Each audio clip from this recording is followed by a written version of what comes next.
जय हिंद दोस्तों। उत्तराखंड के सभी एग्जामों के लिए हमने फाउंडेशन कोर्स स्टार्ट किया है, जिसमें हमारा टॉपिक चल रहा है उत्तराखंड के वाद्य यंत्र।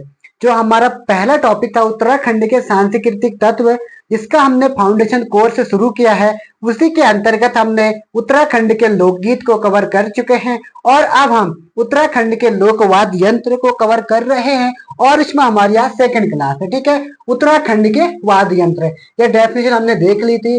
4 टाइप के थे: धातु वाद्य यंत्र, चर्म वाद्य यंत्र, तार या तांत वाद्य यंत्र, सुशिर या फूक वाद्य यंत्र। इसमें से हमने धातु वाद्य यंत्र को कवर कर लिया था। आज हम दूसरा जो चर्म वाद्य यंत्र है इनको कवर करेंगे। चर्म वाद्य यंत्र के अंदर क्या होता है? ढोल, डोर, नगाड़ा, तबला, डफली, हुड़की, हुड़का, साइया या साहित्य भी इसको कहते हैं, डोर, दमामा या दमाऊ, धतीमा आदि। इसमें से जो आपको समझ में नहीं आता या फिर मुझे लगता है जो इम्पोर्टेंट है, उसकी मैंने क्या कर रखा है, डेफिनेशन डिटेल से लिखी है। सबसे पहला है इसमें ढोल। अब ढोल क्या होता है? तांबे और साल की लकड़ी से, तांबे की या फिर साल की लकड़ी से बना ढोल राज्य में सबसे प्रमुख वाद्य यंत्र है। उत्तराखंड का राज वाद्य यंत्र जो है वो भी क्या है? ढोल है। ठीक है, इसके बाई पुड़ी पर, पुड़ी मतलब किसको बोलते हैं? जिसको बजाते हैं। ढोल लगभग इस टाइप का होता है, आपने देखा ही होगा, वैसे तो उत्तराखंड में रहते हैं। इस टाइप का लगभग ढोल होता है, इस टाइप का लगभग ढोल होता है। ठीक है, इसमें क्या होता है, ये बायां साइड है और ये दाहिना साइड। एक साइड क्या होता है? बाई पुड़ी, जहाँ को हम बजाते हैं इसको बोलते हैं पुड़ी या पूड़ा बोलते हैं। बाई पुड़ी पर बकरी की और दाई पुड़ी पर भैंस की। जो बकरी की खाल होती है वो पतली होती है, उसमें पतली आवाज आती है, जबकि जो भैंस या फिर बारहसिंगा की खाल होती है उस पर मोटी आवाज आती है। तो इस साइड क्या होती है? बकरी की पुड़ी, और इस साइड भैंस या बारहसिंगा, बारहसिंहा, इनका पुड़ा लगा होता है। ठीक है, इनकी खाल का बना पुड़ा लगा होता है, इसी को हम ढोल कहते हैं। यही ढोल होता है। ठीक है, उसके बाद क्या है? हुड़का या फिर हुड़की, दोनों एक ही है, इसी को हम क्या कहते हैं? हुड़का बोलते हैं। ठीक है, हुड़का भी यहाँ का मुख्य वाद्य यंत्र है। जैसे ढोल है वैसे भी उत्तराखंड राज्य का हुड़का एक मुख्य वाद्य यंत्र है। इसकी लंबाई 1 फुट का, लंबाई कितनी है? 1 फुट 3 इंच। ये याद रखना है, क्या पता अगले होने वाले एग्जामों में ऐसे क्वेश्चन भी बन सकते हैं। 1 फुट 3 इंच के लगभग होती है। इसके दोनों पुड़िया बकरी की खाल से बने होते हैं। जैसे अभी ढोल में क्या बन रहा था, एक साइड किसका बना? बकरी का, और एक साइड भैंस या बारहसिंगा की खाल का। जबकि हुड़के में क्या होता है? दोनों के दोनों क्या होते हैं? बकरी की खाल के बनाए जाते हैं। ठीक है, उसको हम क्या कहते हैं? पुड़िया। बकरी के खाल से बनाया जाता है। युद्ध प्रेरक प्रसंग, ये याद रखना, युद्ध प्रेरक प्रसंग जागर तथा कृषि कार्यों में बजाया जाता है। जागर तथा कृषि कार्यों में बजाया जाता है। और वैसे प्रेरक, युद्ध प्रेरक प्रसंग सब एक जैसा हुआ, जैसे कोई काम हो उसमें भी बजाया जाता है, जब झोड़ा गाते हैं उसमें भी बजाया जाता है। ये सब इसमें इसका यूज होता है। ठीक है, यह 2 प्रकार का होता है। बड़े वाले को बोलते हैं हुड़का और छोटे को बोलते हैं साइया या फिर साहित्या, साइया, जो इसमें यहाँ पे लिखा है। ठीक है, अगर हुड़की का छोटा रूप हो तो उसको हम क्या बोलेंगे? साइया, और वही हुड़के का बड़ा रूप हो उसको हम हुड़का, या पहाड़ी में बोलते हैं हुड़ुक। हुड़ुक भी आपसे पूछ सकता है। हुड़का या हुड़की दोनों एक ही होता है, इस पे आपको कंफ्यूजन होने की कोई जरूरत नहीं है। जबकि साइया हुड़के का छोटा रूप होता है। उसके बाद क्या है? दमाऊ। अब दमाऊ क्या होता है इसको भी हम देखेंगे। पहले इसका उपयोग प्राय युद्ध वाद्य यंत्रों के साथ राज दरबार के नक्कार खानों में होता था। ये याद रखना, ऐसे क्वेश्चन बन रहे हैं युद्ध वाद्यों के साथ, यानी कि इसका उपयोग जो पहले होता था वो किसमें होता था? वो युद्ध वाद्यों के साथ या राज दरबार के नक्कार खानों में होता था। ठीक है, उसके बाद किंतु अब यह एक लोकवाद्य है। अब क्या है? एक लोकवाद्य है। इसके द्वारा धार्मिक नृत्यों से लेकर अन्य सभी नृत्य संपन्न किए जाते हैं।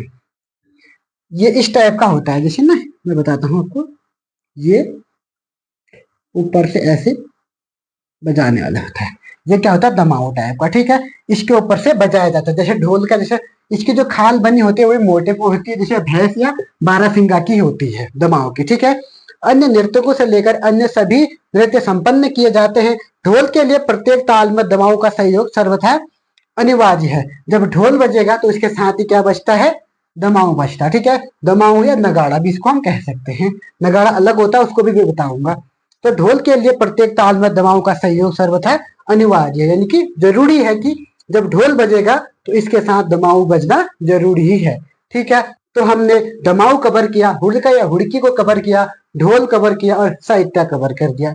इसमें से हम इसको कवर कर चुके हैं और इसको कवर कर चुके हैं, इसको भी कवर कर चुके हैं और इसको भी कवर कर चुके हैं। अब इसमें से 2-3 चीज और बची हैं, इसको भी हम कवर करेंगे। हम चर्म वाद्य यंत्र को कवर कर रहे थे, जिसमें से हमने 2-3 चीजें कवर कर दी हैं। अब कुछ चीजें और बची हैं, इनको भी हम कवर कर लेंगे। सबसे पहला हमने जो किया था वो ढोल किया था। उसके बाद हमने हुड़का या हुड़की, सही है, 3 के 3 कवर हो चुके हैं। दमामा या दमाऊ ये भी कवर हो चुका है। और अब हमारे पास बचा है नगाड़ा, तबला और उसके बाद डोर और धतीमा। इनको भी हम कवर कर जाएंगे। ठीक है, सबसे पहले है डोर।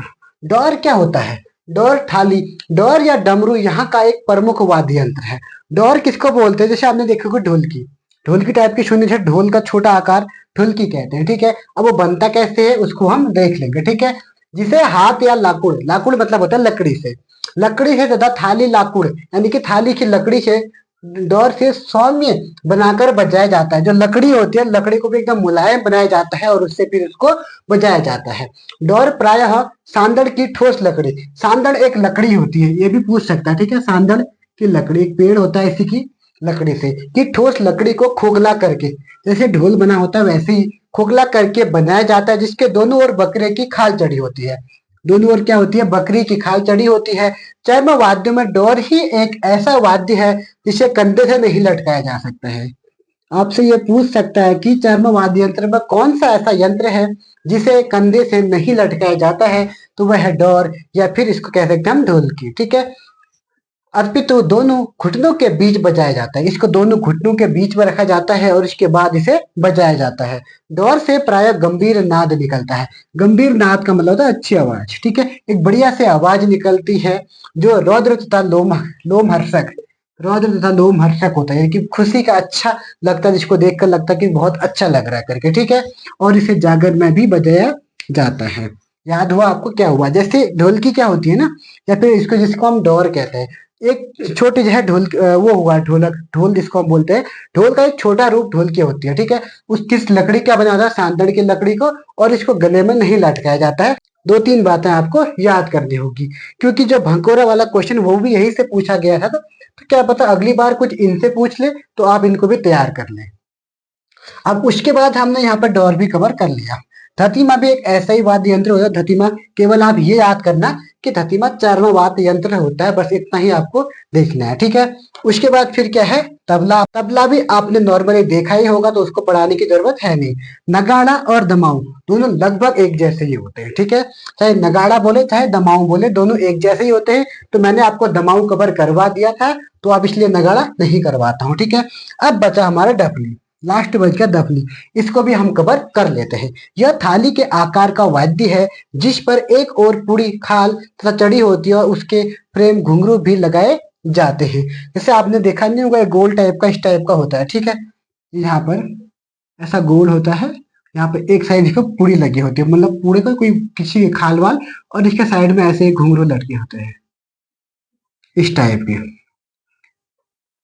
यहाँ पे पकड़ने ऐसे, मतलब ऐसे पकड़ के ऐसे ऐसे इसको बजाया जाता है। ये क्या होती है? डफली। उसके फ्रेम घुंघरू भी लगाए जाते हैं, इसके तालों की ओर मधुर बनाती हैं। जो घुंघरू होती है, जो इसमें जैसे ही बजाते हैं तो घुंघरू भी बजते हैं, तो वो ताल बहुत अच्छी लगती है। इस पर वे सभी तालों प्रस्तुत की जाती हैं जो ढोलक, हुड़की और डोर पर बजाई जाती हैं। इस बात को हमेशा याद रखना। डफली पर सभी प्रकार की चाल, वो ताल है। कौन कौन सी तालें हैं वो? ढोलक, हुड़की, डोर पर बजाई जाती है। जो ताले, कहने का मतलब ये है, जो ताले ढोलक, हुड़की और डोर पर बजाई जाती हैं, वही ताल इस पर भी बजाई जाती है। किस पर? डफली पर। ठीक है, तो ये भी हमने कवर कर लिया, डफली भी देख लिया है। और आपको धतीमा मैंने बता ही दिया है। आपको केवल इतना याद करना है कि धतीमा एक चर्मवाद यंत्र के अंदर आता है। ठीक है, इसमें से मैंने बहुत सी चीजें आपको कवर करवा दी हैं। धातुवाद यंत्र मैंने आपको कवर करवा दिया है, चर्मवाद यंत्र मैंने आपको कवर करवा दिया है। 1 या 2 क्लास और आएगी जिसमें तार या तांत वाद्य यंत्र को कवर कराएंगे, और उसके बाद सुसुर या फूक वाद्य यंत्र को कवर करवाएंगे। ठीक है, तो आज हम इतना ही देखते हैं। ठीक है, तो हमारी क्लास डेली शाम 6 बजे आती है। तो आप इसको जरूर देखिएगा, आपके समझ में जरूर आएगी। ठीक है, तो आज हम इतना ही देखते हैं, फिर मिलेंगे नेक्स्ट क्लास में। तब तक के लिए जय हिंद, जय उत्तराखंड।